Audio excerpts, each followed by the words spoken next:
DSA adalah pemeriksaan untuk pembuluh darah di otak, di mana kita memasukkan kateter ya atau selang kecil ya, seperti infus di pembuluh darah, bisa melalui pangkal paha atau bisa melalui pembuluh darah di lengan ya.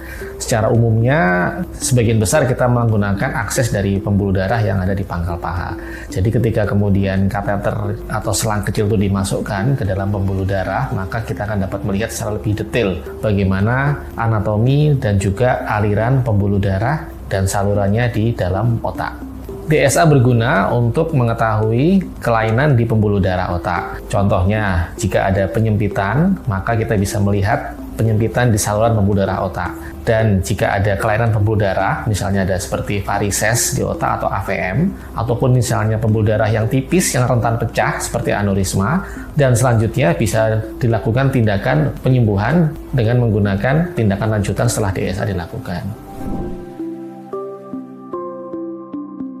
Jika kita menemukan pasien dengan penyempitan pembuluh darah otak yang sifatnya akut ya atau seringkali disebut sebagai stroke, maka kita bisa melakukan tindakan yang namanya trombektomi. Trombektomi itu adalah mengambil gumpalan yang menyumbat di pembuluh darah di otak. Dan jika ada penyempitan yang membuat aliran darah tidak lancar, maka sama seperti di jantung, itu juga bisa dipasang stent atau ring yang berfungsi untuk melebarkan saluran pembuluh darah di otak. Beda antara DSA dengan MRI adalah pada DSA kita melihat secara spesifik atau khusus pembuluh darah di otak beserta dengan alirannya. Sedangkan pada MRI kita melihat anatomi sarafnya. Jadi seperti kita lihat pada layar ini, monitor ya. Ini kita melihat gambaran MRI pada otak ya. Ini kita lihat bahwa ini adalah MRI. Jadi pada MRI itu kita melihat secara lebih detail terkait dengan saraf, dan kemudian kita juga bisa melihat tulang dan kemudian struktur lain. Di sini kita lihat bahwa ini ada bentukan yang tidak normal ya di sekitar saraf ya, yang kita curigai adalah suatu perdarahan. Nah, dengan MRI kita bisa melihat saraf dan juga perdarahan yang terjadi yang menekan saraf tersebut. Tapi kita tidak bisa melihat pembuluh darahnya.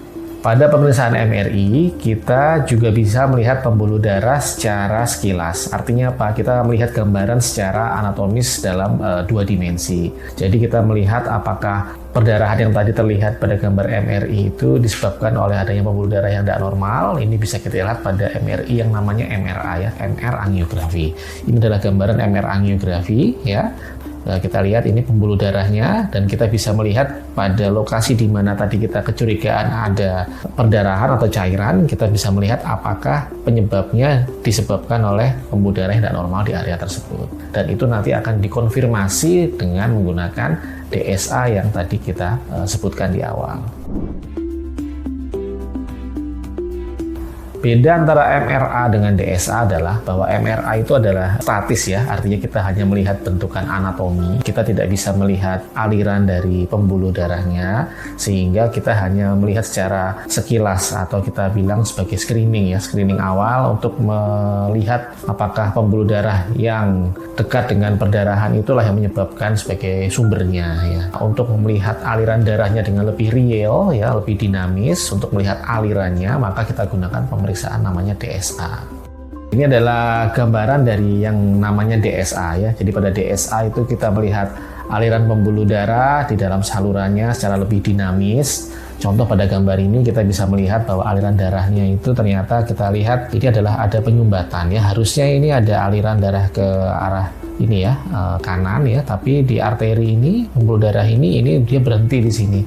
Sehingga pada penyumbatan yang akut seperti ini, kita bisa melakukan yang namanya trombektomi.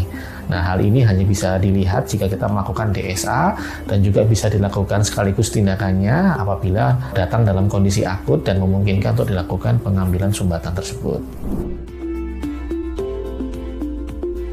Dengan menggunakan DSA, dan jika kita menemukan penyumbatan yang akut, maka jika dilakukan tindakan yang namanya trombektomi, maka diharapkan akan bisa kembali seperti semula ya. Tentu saja juga akan dilakukan tindakan lain yang sekiranya membantu untuk memulihkan saraf-saraf yang kemungkinan mengalami kerusakan dengan menggunakan rehabilitasi dan obat-obatan. Jadi jika dilakukan trombektomi pada penyumbatan, maka tindakan trombektomi itu digunakan untuk yang pertama menyelamatkan nyawa, yang kedua itu juga untuk memulihkan pasien, diharapkan untuk pulih seperti sedia kala.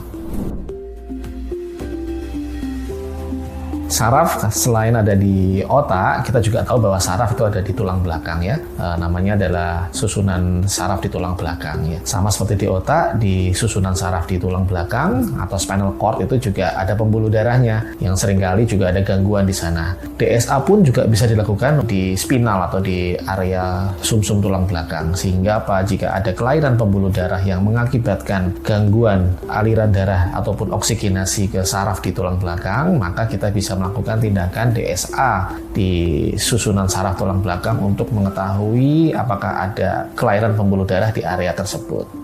Seringkali kelainan pembuluh darah di area saraf tulang belakang itu menyebabkan gangguan pada saraf tersebut, sehingga ada gangguan berjalan, kemudian ada gangguan mungkin buang air kecil, buang air besar, yang penyebabnya itu adalah pembuluh darah yang mengalir tidak lancar di area saraf di tulang belakang tersebut. Sehingga jika dilakukan DSA, maka kita akan melihat secara lebih detail di area mana terjadi gangguan aliran pembuluh darah, sekaligus untuk melakukan tindakan pengobatan lanjutannya. Salah satu kelainan pembuluh darah di area saraf tulang belakang yang sering dijumpai adalah namanya itu adalah AVM ataupun fistula. Itu adalah seperti pembuluh darah yang dia tidak normal di area saraf tulang belakang, yang kemudian kita lakukan DSA di area tersebut dan kemudian dilakukan tindakan yang namanya embolisasi.